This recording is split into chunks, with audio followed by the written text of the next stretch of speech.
Hola, muy buenas tardes. En esta ocasión estamos iniciando una presentación de nueva cuenta a la ministra María Estela Ríos González en la instrucción que nos ha dado de buscar a gente representativa para generar una nueva visión del derecho.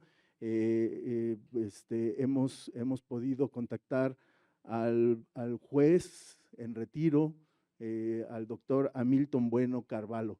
Él nos va a hablar del derecho alternativo, la experiencia de los jueces, la experiencia de los jueces en Brasil, este movimiento del uso alternativo del derecho que es muy rico, que tiene su origen en Italia, que tiene su origen en España, tuvo un gran auge en Europa.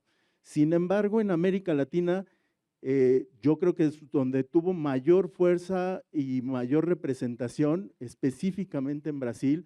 Creo que incluso se llegan comparten mucho del movimiento original, sin embargo, hoy tiene o tuvo una vida mucho más fuerte, mucho más rica, dada el mismo contexto social, histórico de América Latina.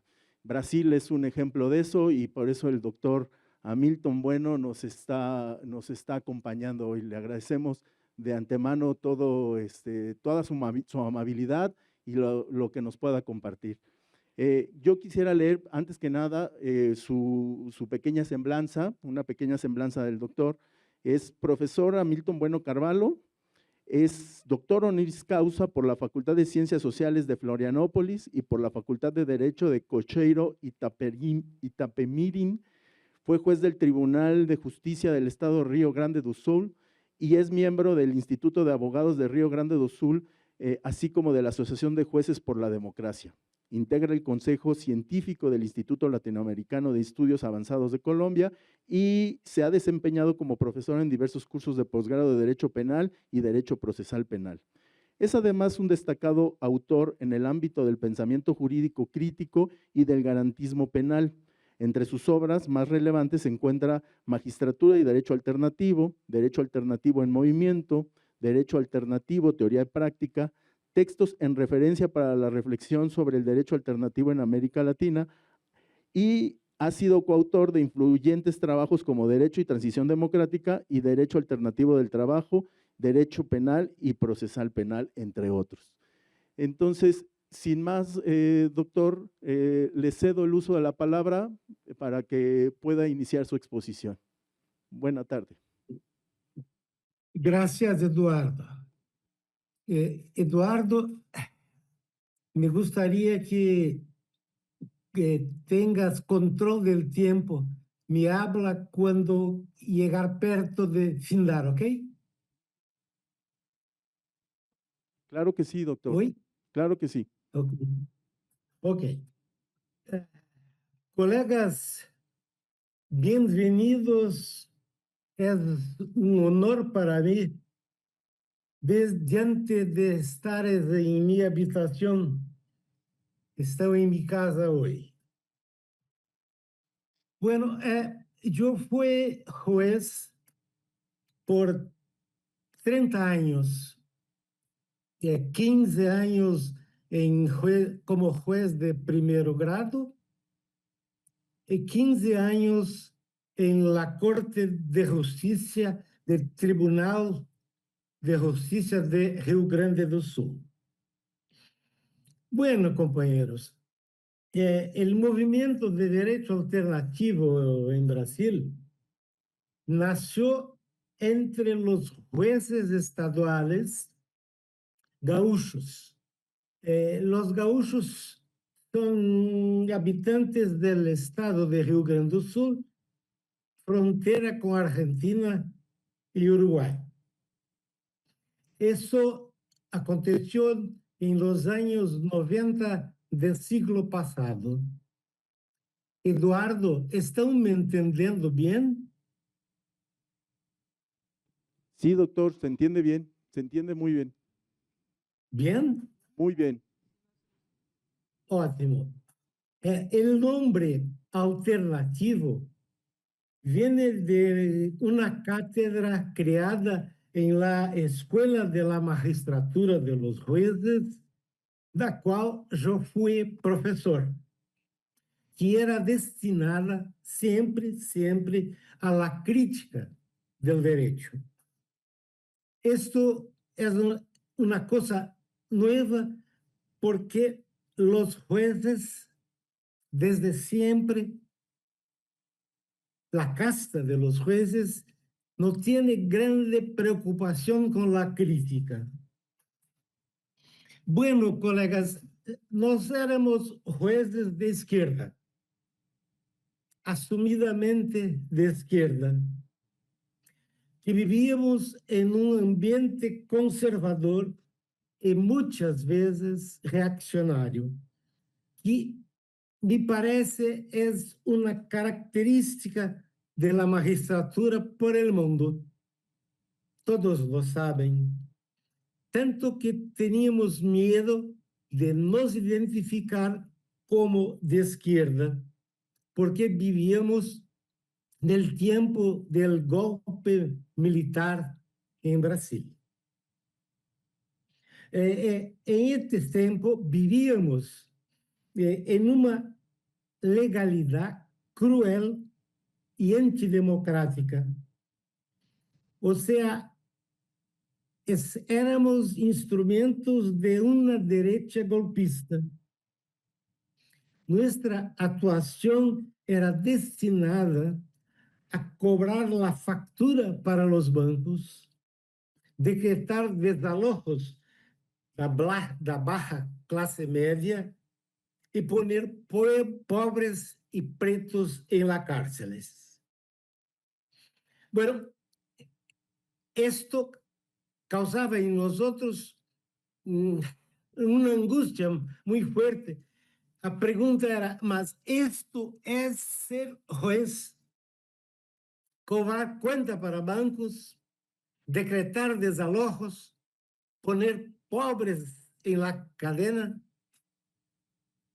Y nos encontramos como jueces em debates promovidos pela Associação de los Jueces acerca da Constituição de 1988, é aquela que findaria, que acabaria com o sistema ditatorial em Brasil.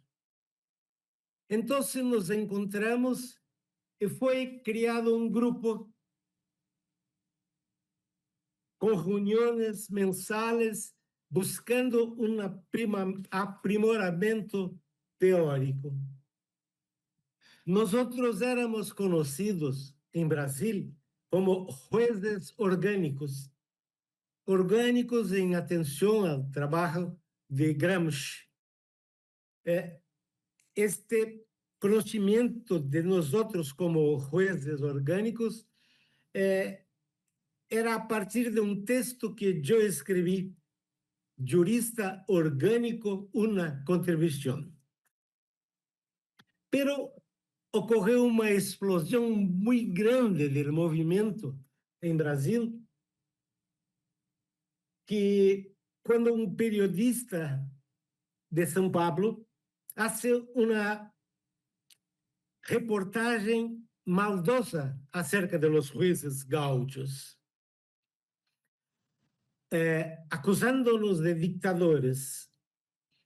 E, em consequência, ocorreu uma respuesta por todo el país.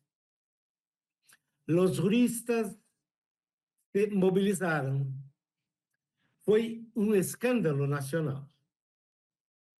Y diante de esto, la academia, los movimientos jurídicos se unieron y se forjó el movimiento del derecho alternativo en Brasil.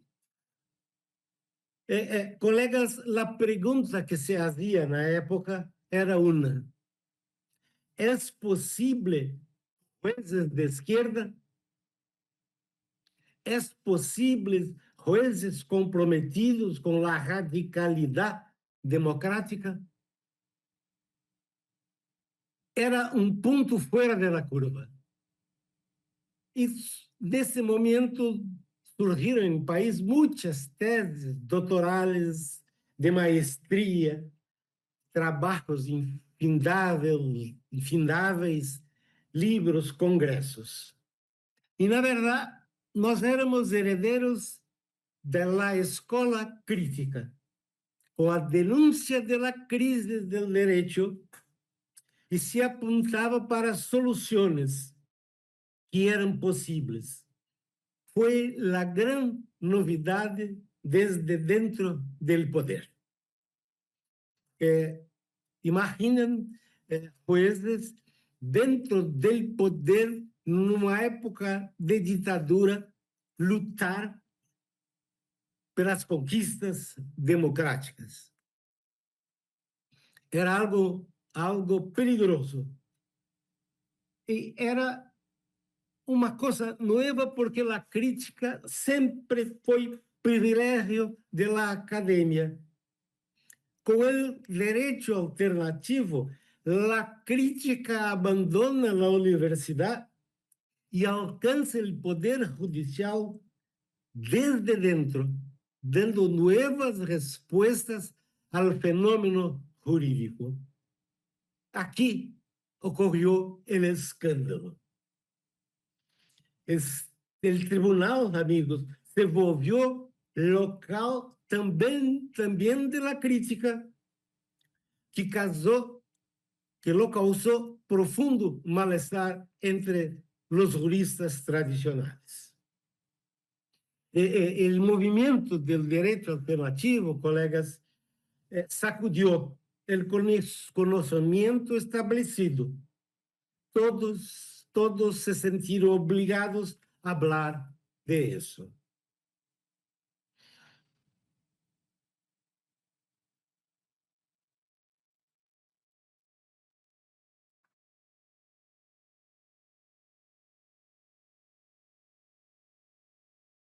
Então, continuando, amigos, o movimento sofreu ataques de los conservadores, da grande maioria de los juristas, atacavam o movimento alternativo não por aquilo que o movimento era, mas sim por aquilo que pensavam que o movimento era. Eu não sei se está claro, Eduardo, se está claro que estou falando. Sí, perfecto. Sí, sí, sí, se entiende. Eles diriam, Eduardo, que os juízes alternativos queriam uma anomia, queriam destruir a lei. Bueno, que, para se entender, que nosso trabalho se desenvolveu em um ambiente permeado por uma legalidade embaraçosa a los direitos humanos. Repito, era uma legalidade original do golpe, da qual os juízes eram cúmplices, conscientes ou inconscientes. Pero seguimos desde a época a Ferraioli. El juez es vinculado a la ley, mas no a cualquier ley. Solo las leyes válidas y leyes eficaces. Jamás se defendió la anomia. Porque yo pienso que es imposible no tener un límite al poder. Límite que le impone la ley. Porque todo poder, desde Ferraioli, tende ao abuso. Para Ferraioli, é da essência do poder abusar. Eu penso pouco diferente. Para mim, todo o poder em si e por si é fruto do abuso. yo no creo que exista el bueno poder. Nosotros, como jueces, siempre hemos tenido miedo del poder. Y tal vez, queridos colegas, es el más importante. Nosotros tenemos miedo de nuestro propio poder de juzgar el otro. O sea, tenemos desconfianza de nuestra capacidad humana de juzgar otro humano. Y muchas veces condenando a la muerte en las cárceles de Brasil. Nietzsche, en o caso de los ídolos, habla así: cuesta caro alcanzar el poder. El poder idiotiza. Para Nietzsche, el poder imbeciliza. Para Hobbes, no es la sabiduría quien hace la ley, pero sí la autoridad quien hace la ley. Ya en Platón, los sofistas Trasímaco, Critias y Cálicles hablan que la ley es fruto del poder arbitrario de los que comandan. Amigos, nuestra lucha no fue contra la ley, pues siempre ha sido luchar por leyes justas y no por anomía, y no por el dogmatismo, y no a la ley que traiga injusticia. Para nosotros, la ley solo tiene fundamento ético de traer desde dentro de ella la justicia. En resumen,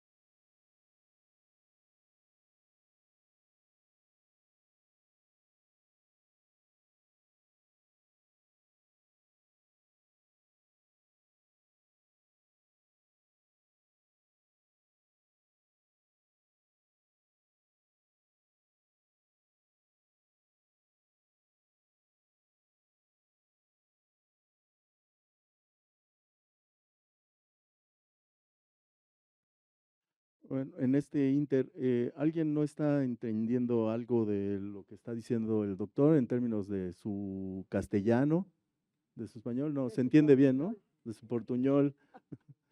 Sí se entiende, ¿no? Okay. De todos modos, si tienen alguna duda o una cuestión, hay que anotarla y, ya me la dicen y ya para poderla transmitir con el doctor.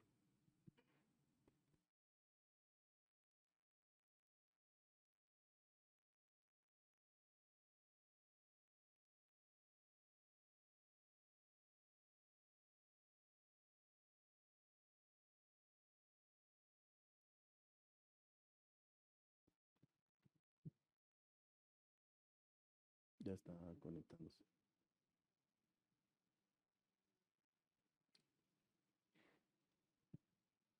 Bueno, doctor.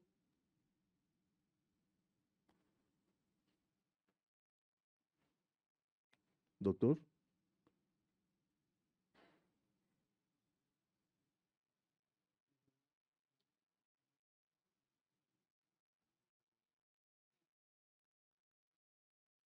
hoy Ya, se escucha, doctor.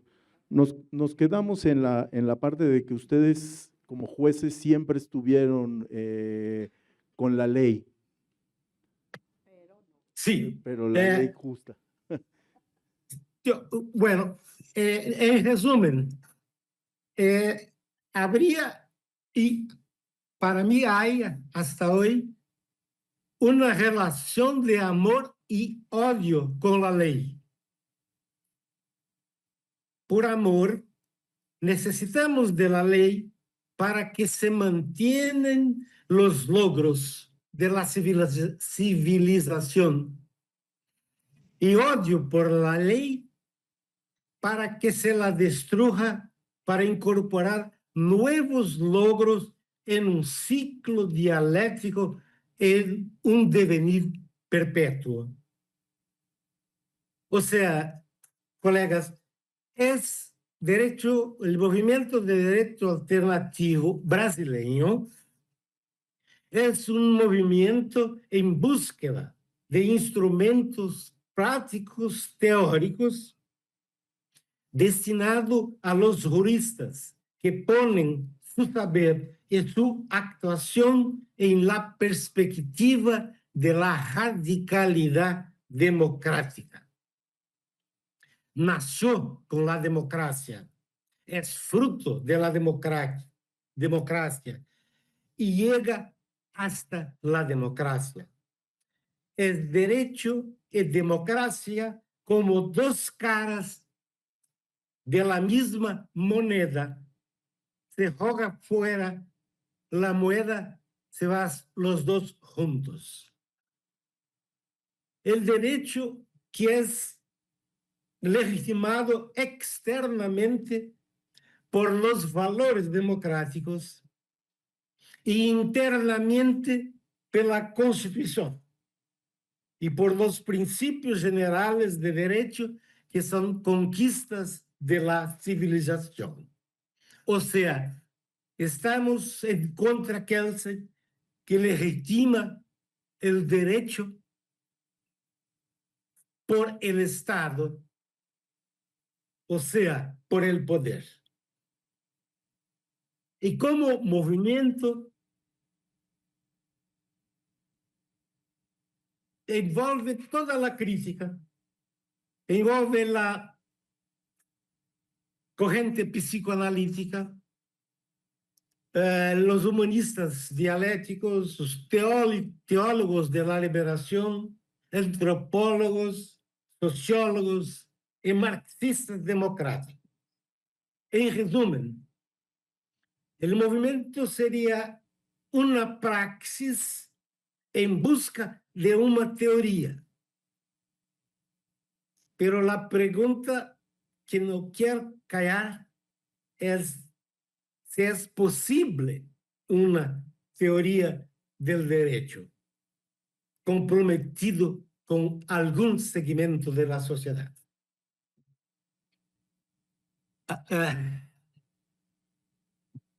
¿Están me ouvindo? ¿Está bueno, amigos? Eduardo, ¿están me entendiendo? Mucho, mucho. Aprovechamos ahorita el Inter para preguntar si se estaba entendiendo y sin ningún tema. Le estamos siguiendo. Tá, ótimo, ótimo. Bueno, daí, querido Eduardo, la pergunta, mas direito é alternativo. Mas alternativo a quê? Alternativo a quién? Bueno, para nosotros, nuestro derecho es alternativo al saber tradicional que es mantenedor del status quo. El otro en relación al uno que quiere servir los dueños de poder. Para nosotros el derecho es como un muro que frena el deber, que procura detener el devenir. Seremos contra el derecho acrítico, que tiene un conocimiento que es servir a los dueños del poder, sea cual fuera el poder. Mesmo porque, amigos, a los juristas no les preocupa mucho saber a qué propósito sirve. Los juristas obedecen, son obedientes. Estoy a lembrar de Hitler. Hitler, durante el nazismo, dio órdenes a dos clases, órdenes directas a dos clases.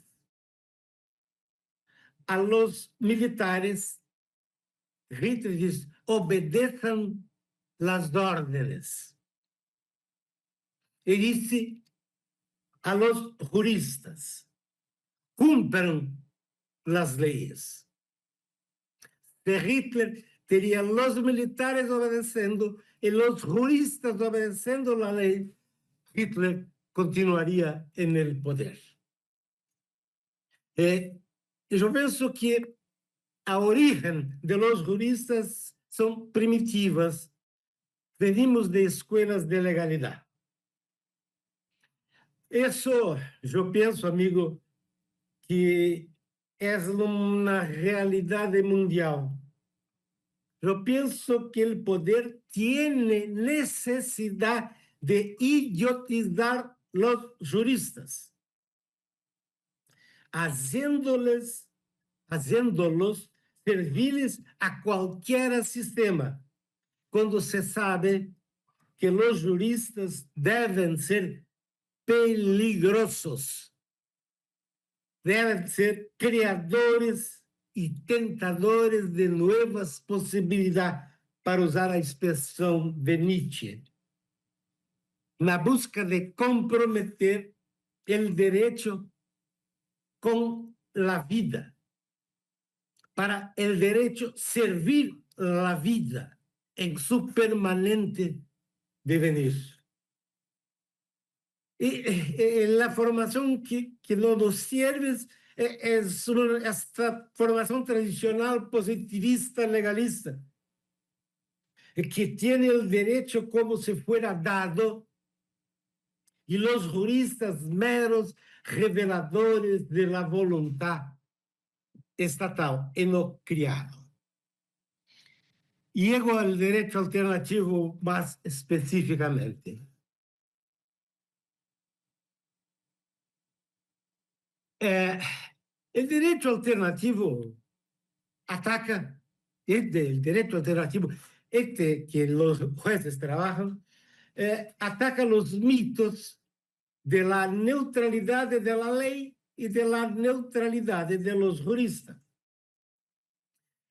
Procura rescatar el compromiso político en su noble sentido, no en politicanalice, en política, en la busca del bien común.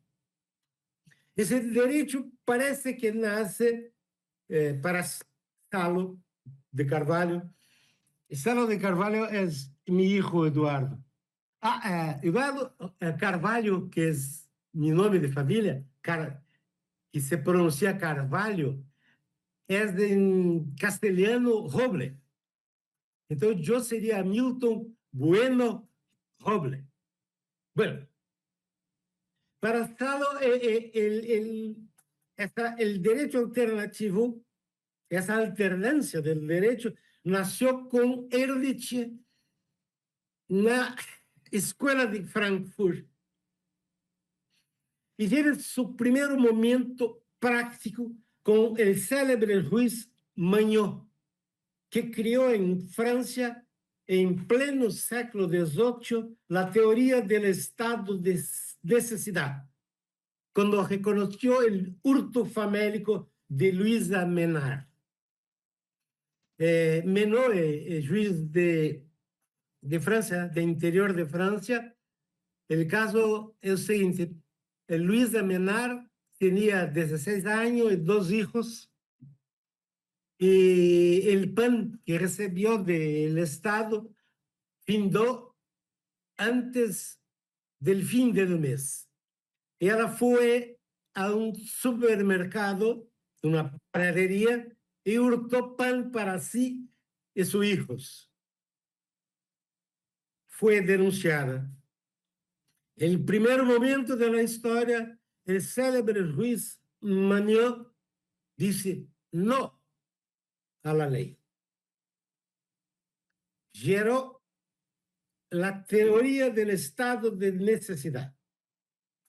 Y también el derecho alternativo, también otra vez con la escuela de Frankfurt del século XVIII, con trabajo de Hermann Kantarovich,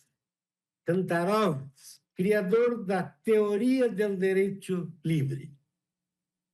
Y acá en América Latina el derecho alternativo nació da luta por los derechos humanos. Bueno, nosotros en nuestra actuación, Eduardo, mismo sin tener cuenta, nosotros queríamos ser jueces del Estado social. El sueño del Estado social. O sueño del Estado democrático. Queríamos participar y ayudar a construir un Estado democrático. Un Estado social democrático. O sea, queríamos ser el juez Hércules que fala François Rost. Para François Rost, el juez Hermes era el defensor del peligro.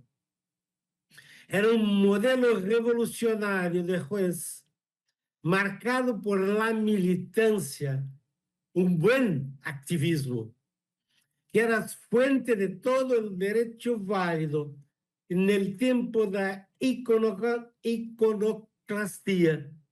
El juez que evoca o profano y no el sagrado.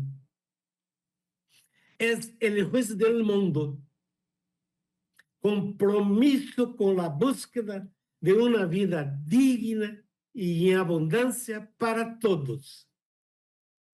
Amigos, algo bien cristiano. Juan 10:10. Actuábamos dentro de una tipología. Tipología. 2 puntos, letra A. Derecho alternativo. El derecho alternativo que se tenía partía básicamente pelo direito insurgente. Miguel Prasburger, pensador brasileño, hablaba do reconocimiento de un derecho insurgente. El gran Oscar Correas, que fue profesor de la Autónoma de la Ciudad de México, hablaba de un subversivo, un derecho subversivo al derecho oficial. Estes derechos en disputa, en confronto para el reconocimiento. El brasileño Roberto Lira Hijo hablaba de un derecho que se encuentra en la calle. Yo, hablando de nuestro derecho, el nuestro derecho alternativo tuvo características propias, porque proviene de los jueces, desde dentro del poder judicial, desde dentro del sistema. 2, algo que Eduardo habló no começo. Na tipologia, letra B seria el uso alternativo del derecho, que tiene origen, como habló Eduardo, na Italia, principalmente en Congreso de Catania, cuando los jueces no aplicaban la constitución nueva, y sin la constitución fascista. Y en este Congreso de Catania se creó este movimiento que tiene como intelectuales el propio Ferraioli, Pietro Barcelona y Giuseppe Coturri. Y alcanzó la España con la magistratura, con los jueces para la democracia, con trabajos de Perfecto Ibáñez, el gran Perfecto Ibáñez, Juan Calera, Bergali y Modesto Saavedra. El derecho alternativo, yo pienso que es un instrumento fantástico para la creatividad. El uso alternativo del derecho, que no es un derecho alternativo, es apenas un uso alternativo del derecho posto.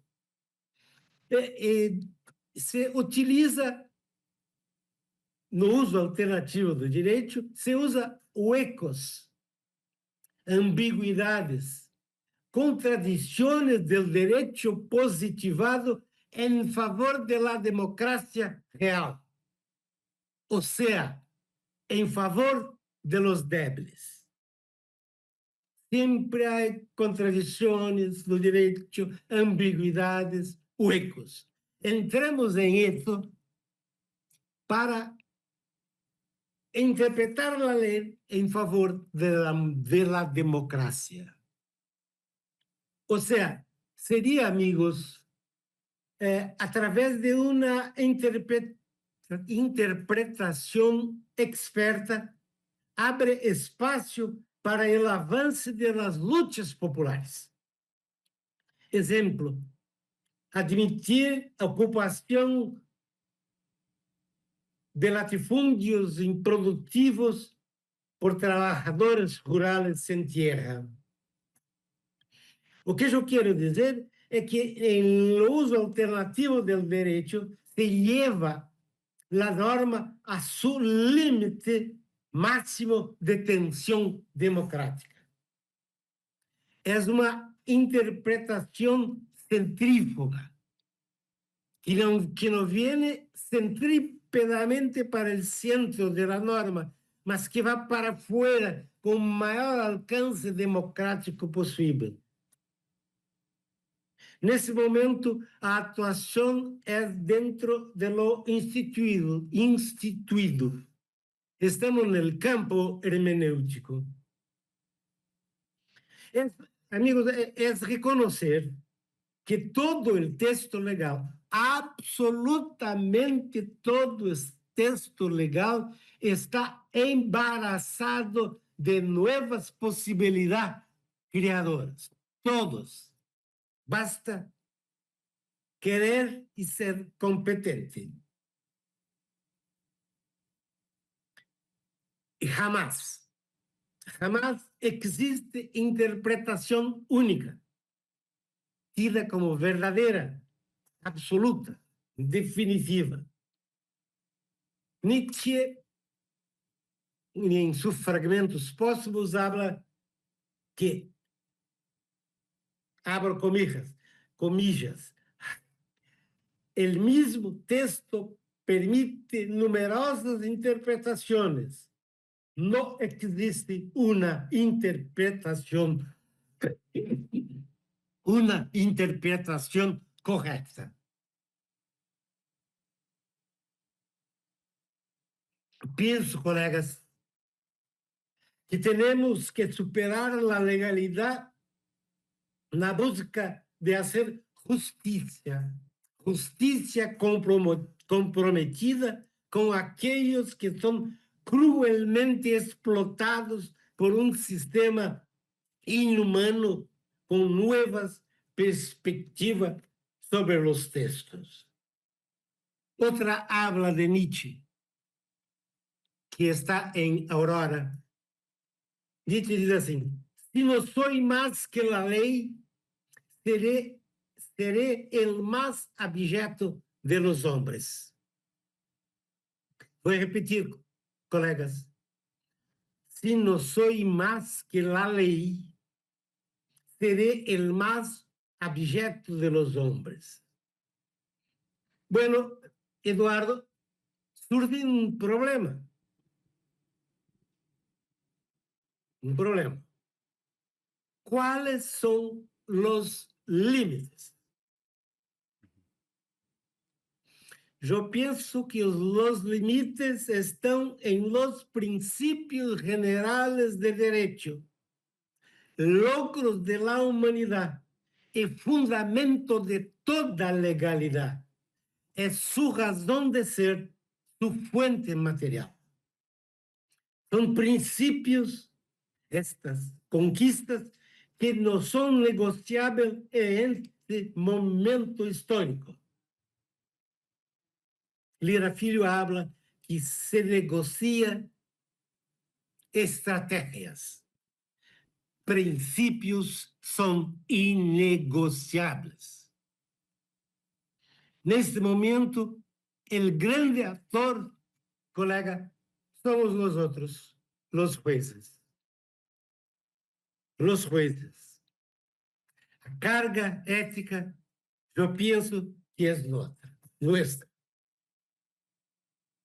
Bueno, já hablamos de uso alternativo de direito e agora chegamos a outro momento da tipologia, que é a positividade de combate, positividade de luta.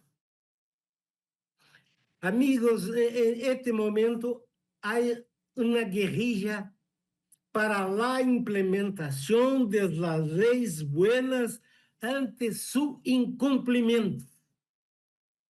Lira Filho habla que toda dominação é hipócrita.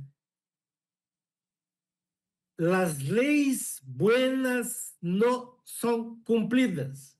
É uma negação hipócrita de las normas conquistadas por la lucha del pueblo. Por exemplo, los derechos de los trabajadores. Em verdade, a lei não é suficiente. Isso depende de la correlación de fuerzas en el momento de la aplicación de la norma. Esa correlación de fuerza que se da dentro de los tribunales. El grande jurista, filósofo mexicano Jesús Antonio de la Torre Rangel habla que se tiene que minar la luta. Hay que separar paja del trigo. La positividad es buena. También la ley no es ontológicamente mala. Es buena cuando tengan conquistas democráticas que instrumentalice la vida, la conquista de la humanidad. No son leyes que instrumentalizam a morte. Agora, no quarto momento da tipologia, e estou caminhando para o final, seria o direito alternativo em sentido estrito.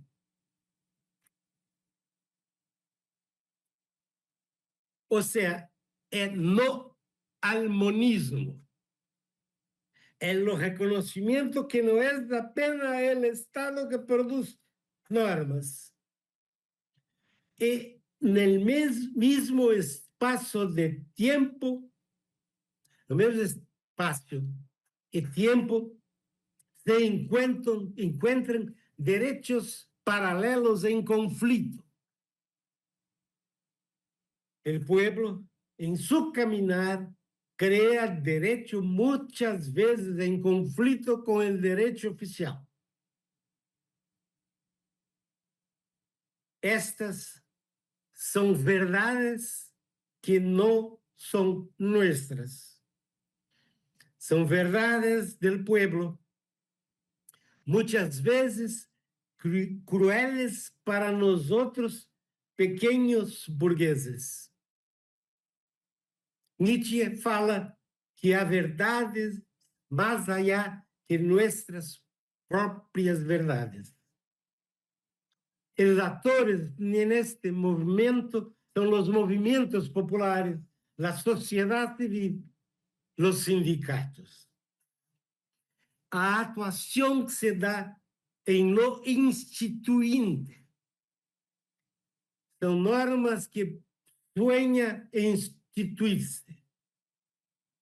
Eu sei que estão pensando que há diversos alternativos. Alternativo da periferia, em la polícia, la policía, en las cárceles, entre los traficantes. A diferença, meus amigos, a diferença é ética. Teremos que alcançar validade para essas normas del pueblo quando a validez só se dá quando resumam conquistas democráticas e busque uma sociedade mais justa, com fundamento em los princípios generales del derecho. Terrible, terrible, amigos. No es todo el derecho criado por el pueblo que sea democrático. Y hoy, el movimiento del derecho alternativo, al incorporar las máximas del movimiento, venidos de la teoría general del derecho, se produjo especialización. Unos se van de los jueces para lo penal, otros en constitucional, otros en civil, otros en laboral. Y yo quiero hablar de lo penal. Aquí se tiene frutos significativos en Brasil. Muchos significativos. Antes del golpe de 64, en Brasil, había un saber penal interesante, muy bueno. Con el golpe militar, ocurrió un vacío en lo penal. En la derecha tomó cuenta de lo penal. Los insoportables punitivistas.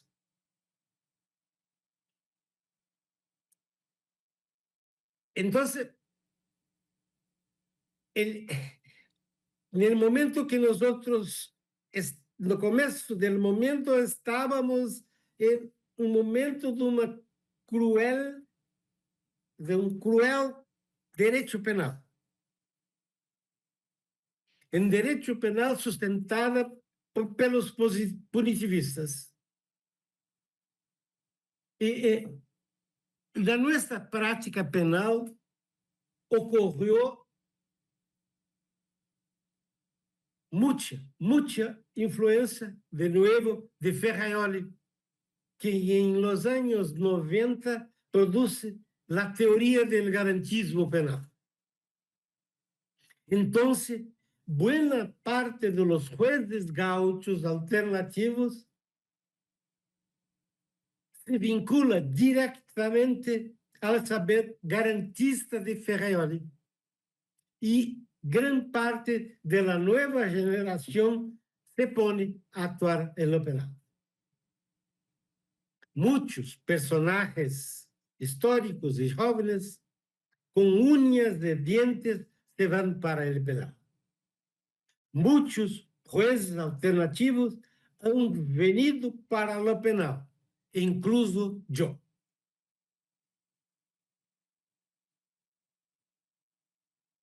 Ocurrió una producción alterna académica fuerte, con fuerte creación jurisprudencial, que vigora hasta hoy, pero con reducción importante de nuevos jueces. Los nuevos jueces no son radicalmente democráticos.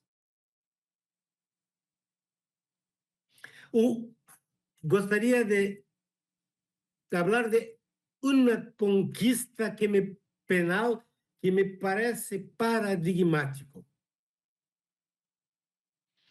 Estou com um resumo de acórdão do tribunal de uma Câmara composta por jueces alternativos. Na realidade, é assim em Brasil. El juez condena el hombre y pone en presidio con base en la ley. El juez habla así: cometeste el crimen do artículo tal e tal de Código Penal, que determina que vas a cárcel por 10 años. O sea, su fuente es la ley. En nombre de la ley, el ciudadano va al presidio. Pero en el presidio hay una hipocresía fantástica. La ley, para destruirlo, los jueces obedecen, pero las leyes que benefician al infractor en el cárcel, los jueces negan, porque la ley, la Constitución determina que todo ciudadano que se va al presidio hay que tener celas isoladas, comidas, asistencia médica, asistencia hospitalar, asistencia escolar, asistencia psicológica. En nombre de la ley, los jueces colocan 10 años en la cárcel, pero destruyen todos los derechos de los ciudadanos que tienen cuando colocas no cárcel. La verdad es eso. Para perjudicar, aplico a ley. Para beneficiar, hipócritamente, el juez no aplica la ley. Que la tese viene para mí como juez de segundo grau, magistrado. Eu não sei como se chama juez de segundo grau no México. Eu sei que Sí, magistrado na sería. Espanha são magistrados, em Argentina são jueces camaristas. Como é aqui? En México sería magistrado. Magistrado, esto. Magistrados de la Corte Estadual. ¿Es esto? No le entendí, Bueno, Hamilton, no le entendí. Sería en México, yo hablé para magistrados de la Corte Suprema del Estado de Aguas Calientes. ¿Es No. esto? Ahí son magistrados, exacto, y en el caso federal son ministros. La era estadual. Bueno, El más, bueno, entonces ficó así el ejemplo de la decisión. Estoy leyendo la emenda. Confinamiento a la prisión. La persona condenada solo será recluida en un centro penitenciario que cumpla estrictamente los requisitos impuestos por la Ley de Ejecución Penal y de la Constitución de la República. O sea, só va para lá desde que tenga prisiones nesse sentido. O sea, en cuanto el Estado no tiene presidios, cárceles con los requisitos de la legalidad, este ciudadano no va al presidio. 2. Legalidad. No se admite en Estado democrático de derecho el cumplimiento de la ley solo cuando hacer daño al ciudadano, con incumplimiento incumprimento quando traer benefício a ele. Missão do juez, fazer que se cumpra, apesar de algum ranger de dientes, os direitos de la persona, seja quem seja, sea qual seja o crime praticado. É que, para mim, colegas, Estado que age, que atua hipocritamente, é um Estado que tem um comportamento de Estado sem vergüenza, desonesto, cruel. Bueno, amigos,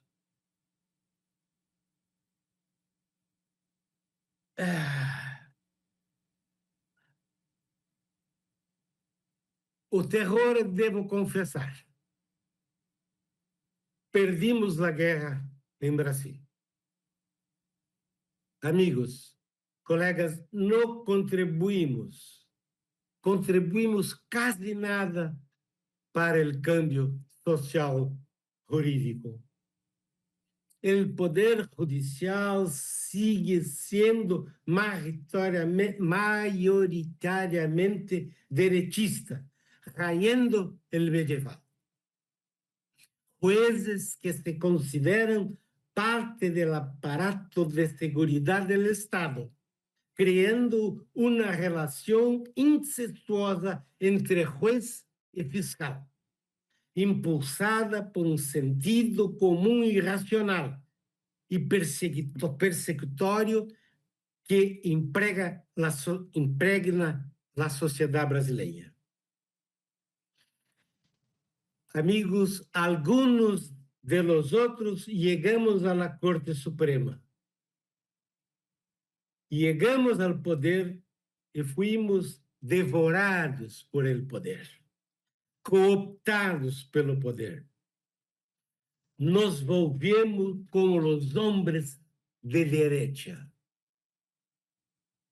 Colegas, o poder não nos hizo bem. O poder não nos hizo bem. ¿Por quê? Porque é de la essência del poder ser arrogante, autoritário, estar por encima del outro, del obediente. No reconoce la autoridad. El poder emite órdenes. Maffesoli ensina que la izquierda casi debería llegar al poder, pero no puede llegar al poder, porque cuando llega al poder, sigue siendo tal cual la derecha. Nietzsche diz que não é a necessidade, nem a codicia, não. O demônio de los hombres é o amor por el poder. Nietzsche, de nuevo, el cruel disfruta del supremo disfrute del poder. Repito, amigos, gostaria de repetir eternamente isso.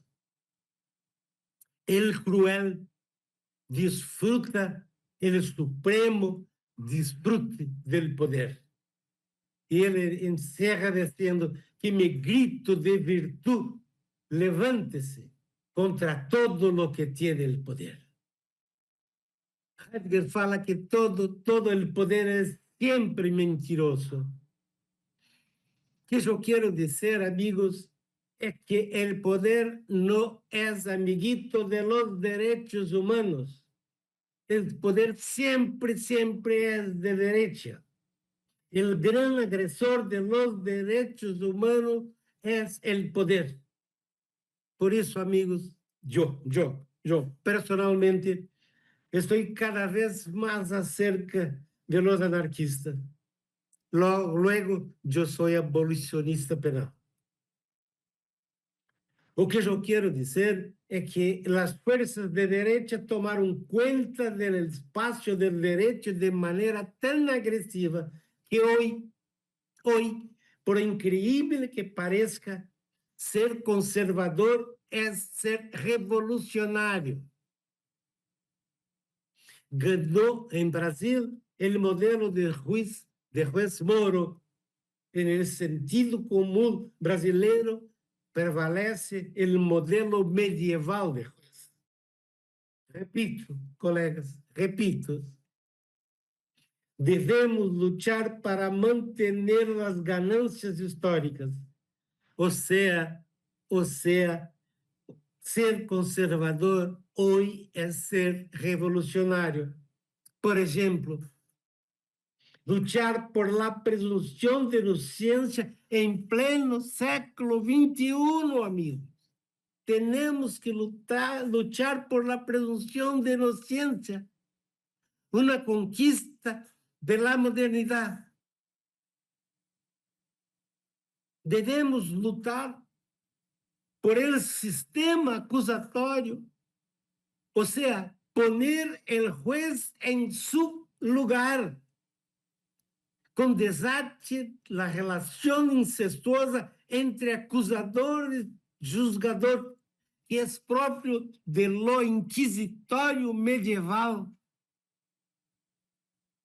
Teremos que lutar para manter a idade adulta penal em 18 anos, assim impedir que o acusado seja objeto de reconhecimento e que seja apenas um sujeito de direito.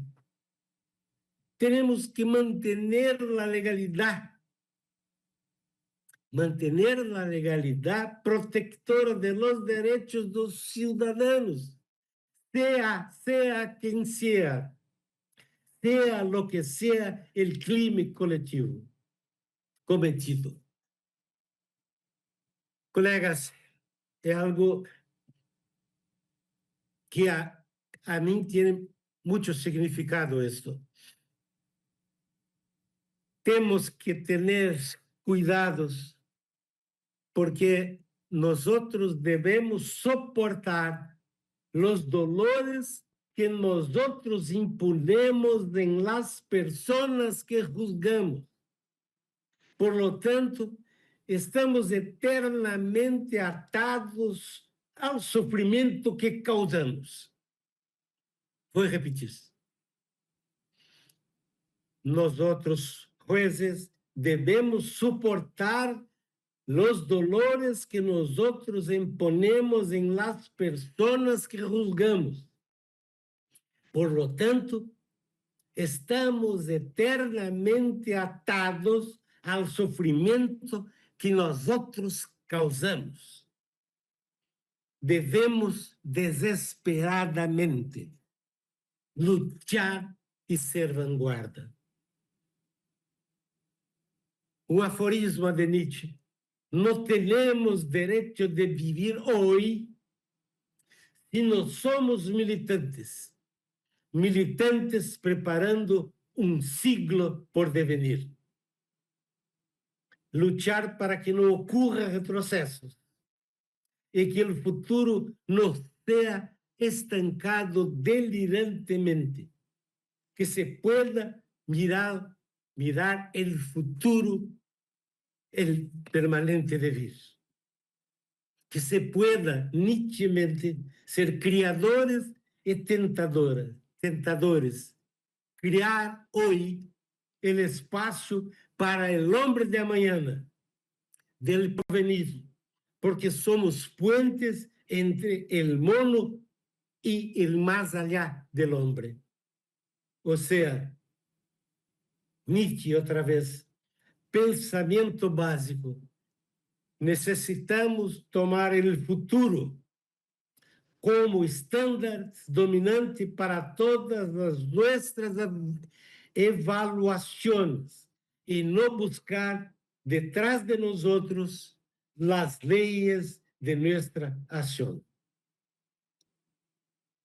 Hermanos, a luta es tierna y eterna.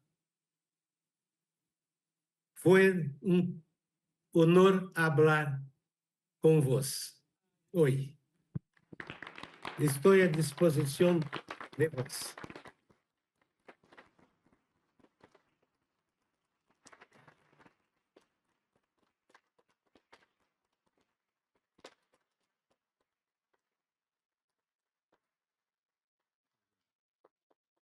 Eh, la verdad es que por estas razones, por lo que nos estuvo platicando Hamilton, me parece que era importantísimo conocer un poco del movimiento del derecho alternativo de Brasil, porque así como nos puede dar muchas guías y mucha esperanza, al mismo tiempo también vemos que también nos vamos con un poquito con el corazón fracturado precisamente por la realidad de lo que aconteció en uno de los movimientos más ricos y más importantes jurídicos del siglo XX, de la segunda parte del siglo XX en América Latina.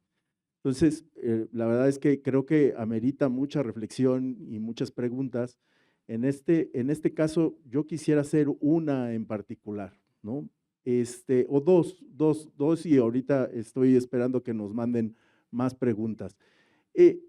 No sé si pudiera abundar más en esta parte de los principios generales del derecho, porque digo, es que hoy, sobre todo en la práctica judicial, en la práctica jurisdiccional, se habla de principios y de repente tenemos el principio de la libre concurrencia por encima de derechos, entonces, del derecho a la salud, hay muchos casos. Entonces, en esa idea que me parece muy interesante, no sé si pudiera reflexionar un poco más o abundar un poco más.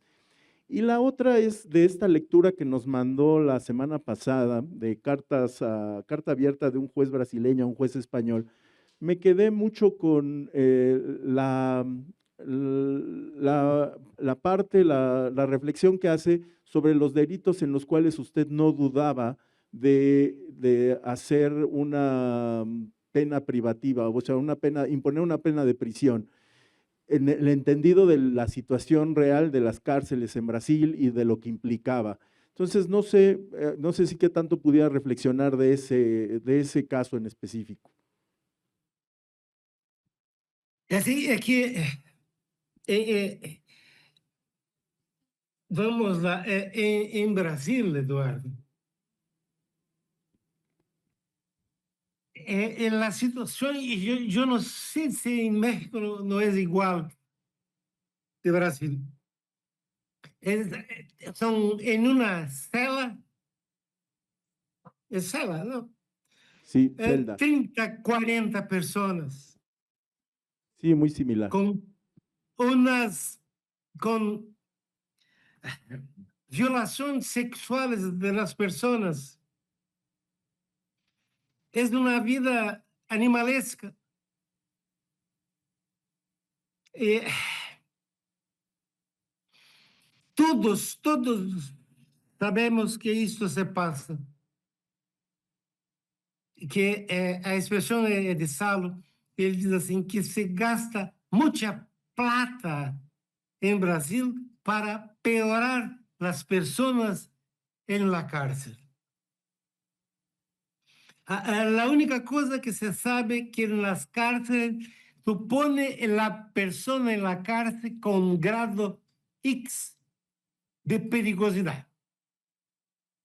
Cuando a la vuelta con grado X e Y a más de perigosidad. O sea, es un local destruidor de la familia de las personas. Las personas tienen que vender sus mujeres para sobrevivir en presidio. Yo no tengo duda que yo preferiría tener una pena de muerte para mí do que ir a presidios. Todos sabemos de eso.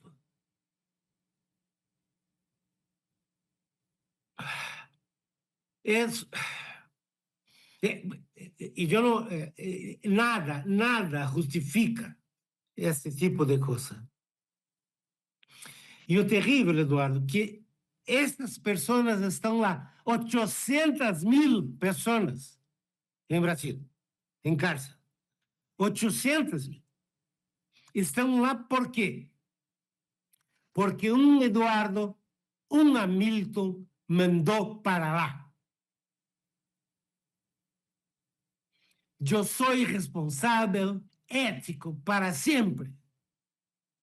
Porque não foi Deus, não foi a lei, fui eu que firmei. Eu te mando ao presídio.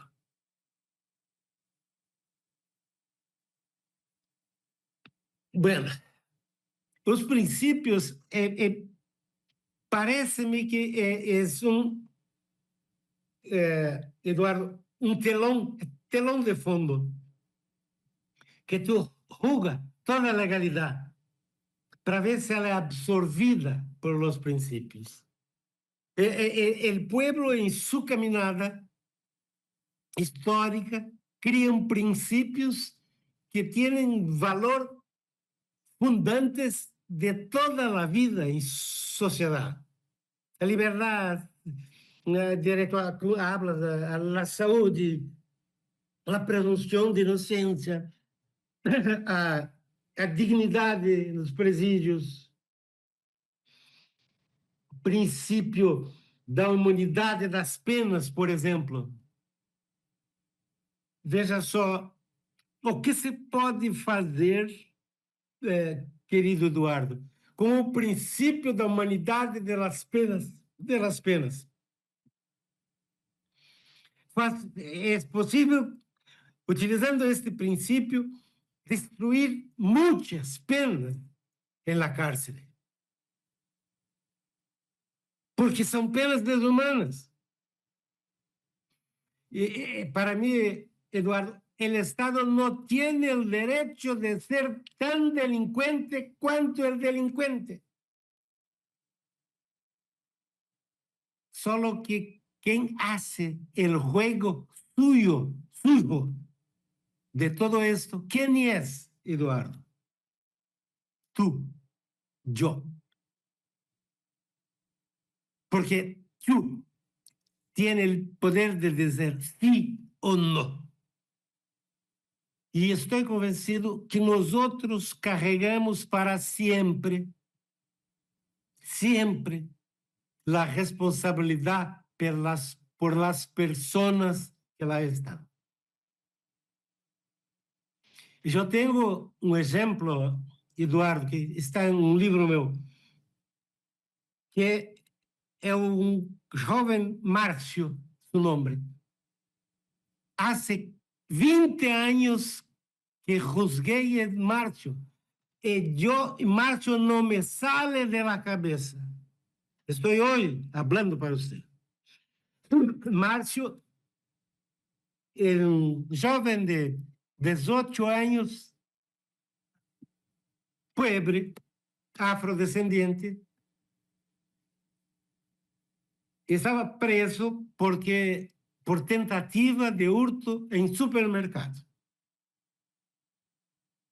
Foi preso em flagrante, veio a falar comigo,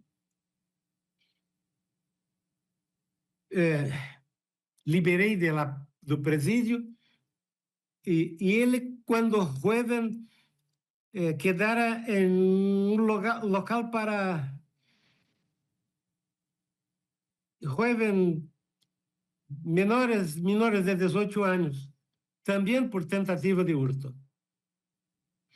E um dia apareceu Márcio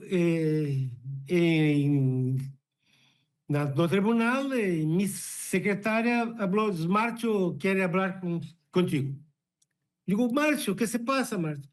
Diz: Hamilton, eu quero ir para o presídio. Eu digo: como, Márcio? Hamilton, estou com fome, hambre. Eu tenho hambre. Digo: não, juntamos dinheiro e vamos para Márcio. Pasa 2 meses, ele volta.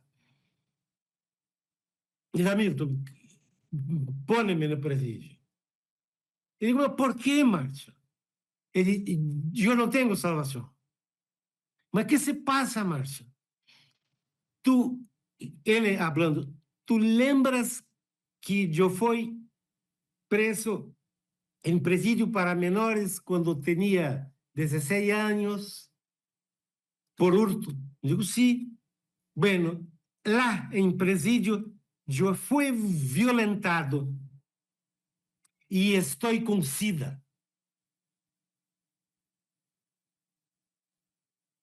Eduardo, terrível, né? Conversei com ele. 10 meses depois, o fiscal vem e pede a extinção da punibilidade porque Márcio se morreu por AIDS, por SIDA. Uma tentativa de furto custou a vida de Márcio. Todos nós, outros, somos culpables.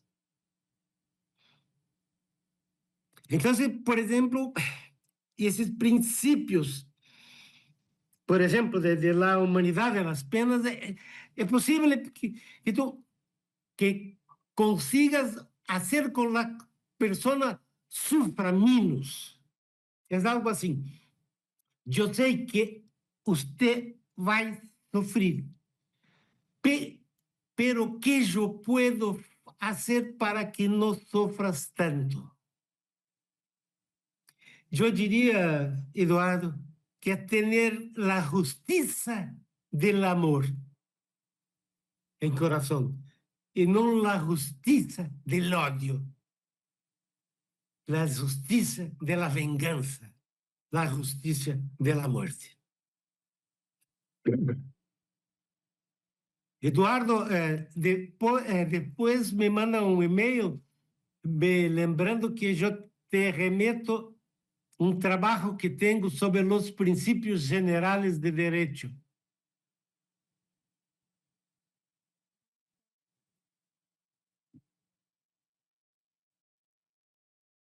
Estou à disposição, amigos.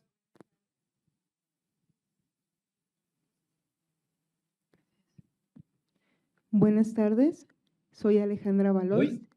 También soy colaboradora con la ministra Pardo, perdón, con la ministra Estela Ríos, perdóneme, con la ministra Estela Ríos. Oi? Eh, Alô? Hola. En el artículo que nos compartió, llamaba mucho mi atención las formas de actuar del juez penal. Usted comenta en ese artículo que hay una forma neutra y fría de participación del juez, la cual insensiblemente, como usted ahorita nos refería, se aplica a la ley con independencia de las circunstancias que pudiesen haber rodeado el hecho posiblemente delictivo, pero también hay una forma que usted comenta, que es de la justicia en construcción, que es precisamente la labor que viene a partir del derecho alternativo que ustedes plantean, que es una forma que busca crear, que busca eficientar también esto y evitar que se punitivicen todos aquellos actuares que se consideren que pudiesen ser delictivos. Esa forma en particular llama aquí en la ponencia mucho nuestra atención, precisamente porque advertimos en ocasiones el actuar insensible de algunos jueces que no bajan a la realidad los sucesos específicos. Y sobre ese contexto que le comento, no sé si usted pudiera abundar un poco más sobre la sensibilidad con la que se debería tratar, no solamente los casos penales, me parece, como hemos tratado aquí con la ministra, sino todo nuestro actuar precisamente en esa impartición, intentando construir nuevas doctrinas a partir de precisamente de la democracia. Ok. ¿Cómo te llamas? Alejandra, Su a sus nombre. órdenes. Oi, Alejandra, Alessandra. gracias. Alessandra. É terrível. Eu tenho, durante casi toda mi vida, yo me preocupé con lo que se pasa por la cabeza de los jueces, que en el fondo, sería lo que se pasa por mi cabeza, ¿no? Yo pienso, Alessandra, que tiene personas que tienen gozo, no sentido freudiano, por impedir sofrimento no outro. Tem gozo, que sentem prazer com o sofrimento do outro. Algo erótico. Porque são, desde meu ponto de vista, são pessoas extremamente infelizes, desgraciadas, que querem se poner em la cárcel. E quando ponen el otro, están poniendo a sí mismo en la cárcel. Então, como tú hablaste, é uma insensibilidade que, em nível de consciente, não se consegue explicar. Eu penso que são fenômenos de lo inconsciente. Pessoas que têm o prazer, o gozo sexual por el sofrimento del otro.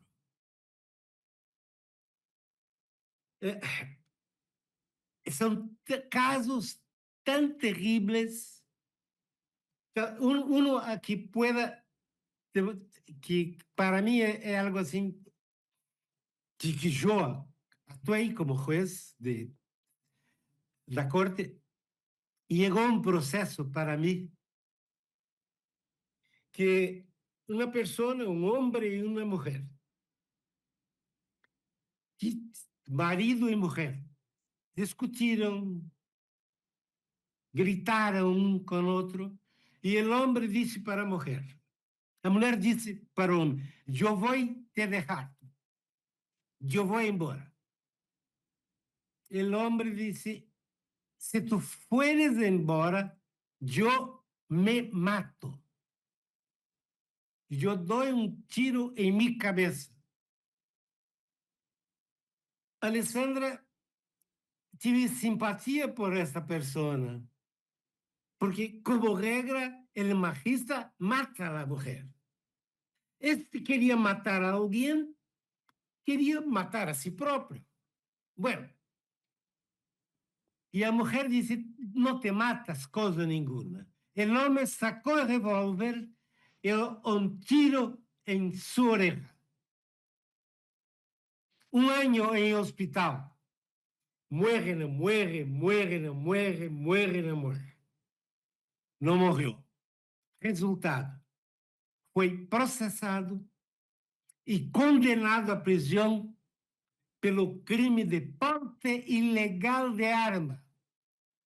Eu não tinha autorização para usar a arma. Consegues entender isso? O homem sofreu todo o possível. Ele quase morreu.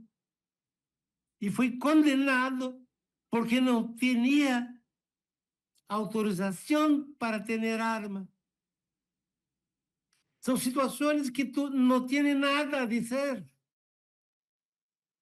É não a la condena. Talvez, Alessandro, se os tribunais pudessem preparar los jueces porque muchas veces el juez está inseguro, con miedo, sufre la presión social. Y no es fácil ser juez. Ser juez no es para cualquier uno. Aliás, Nietzsche tem um aforisma, Alessandra, que ele diz assim: se Deus quisiera ser objeto de amor, não poderia juzgar alguém. El juzgador jamás é amado. El mejor juiz, más digno que sea, no es amado, porque juzgar no es cosa humana.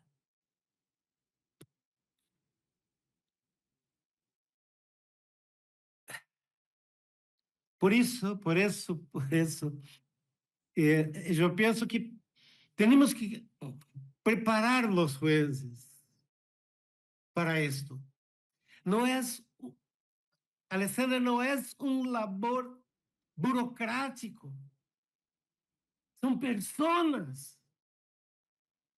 O primeiro dia que ele, como juez, Alessandra, que o exemplo não prova muito, pero eu chego em la sala, primeiro dia, no interior do Brasil, tem um processo para eu definir se um hijo pequeno quedaria com a madre ou com o padre.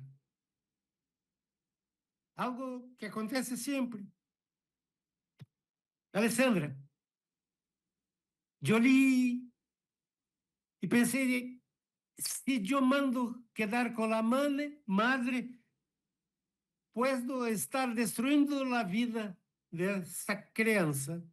Se eu mando para o padre, é a mesma coisa. Alessandra, eu tive uma crise de choro.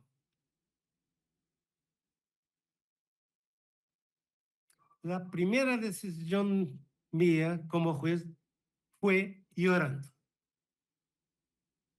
A pergunta que me fazia era assim: quem sou eu para isto?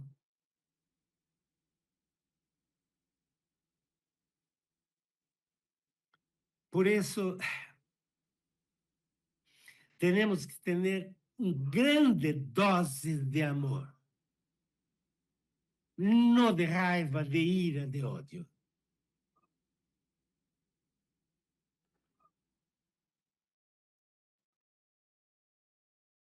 Pues, doctor Hamilton, bueno, ¿se oye? Sí. Tem que falar, habla um pouco mais alto.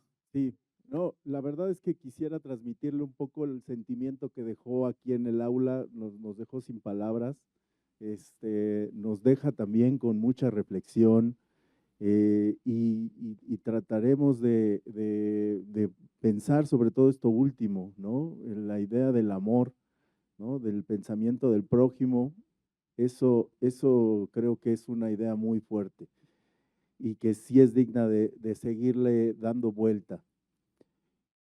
Sin más, la verdad es que nosotros quisiéramos seguir en contacto con usted, si de lo que está trabajando, lo que también ya me había comentado que está trabajando ahora, podríamos, si tiene tiempo, podríamos pensar más adelante, si cuando usted diga, poder volver a platicar con usted, pero la verdad es que por ahora le queremos agradecer a nombre de la ministra, le queremos agradecer su esfuerzo, el compartir su esfuerzo por hablarnos en español, su esfuerzo por compartirnos el conocimiento y la experiencia y sus reflexiones respecto de esta función que tuvo como juez y del movimiento del que usted, incluso así me lo han dicho, usted es considerado como el padre del movimiento.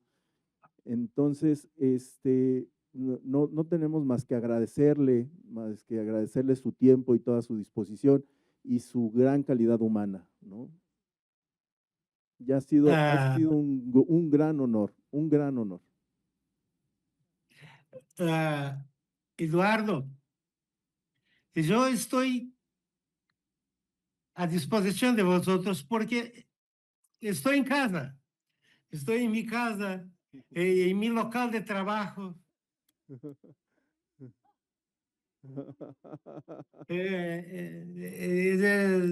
Estou com água, estou, me sinto bem com você. Quando quiera. Segundo, no esqueça de mandar por email o por WhatsApp Sí, a la cosa de los principios, perfecto, para que yo te mande un trabajo que tengo sobre esto. perfecto. Queridos, um honor estar com vosotros. Até outro dia. Gracias.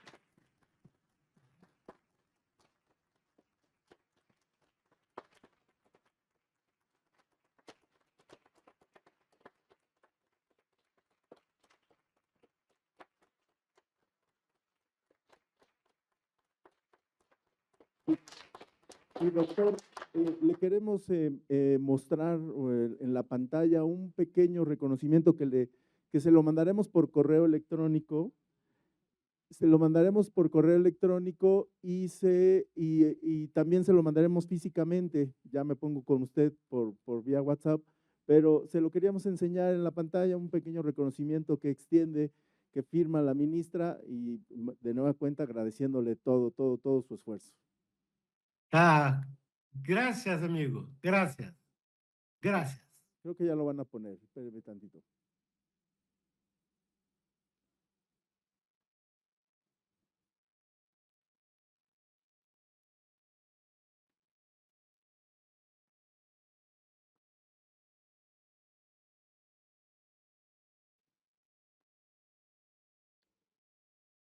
¿Te salió él? Ah, ya. Ujú. Bueno, en lo que si se vuelve a conectar, ahorita lo vemos, pero bueno, antes ya para despedirnos, le recordamos que la próxima semana tenemos una segunda sesión del seminario de ética y argumentación jurídica, ahora con el doctor Pedro Reigadas sobre el tema de qué es la argumentación. Entonces, la próxima semana otra vez estaremos aquí viéndonos y retomando la misma conversación de la semana pasada.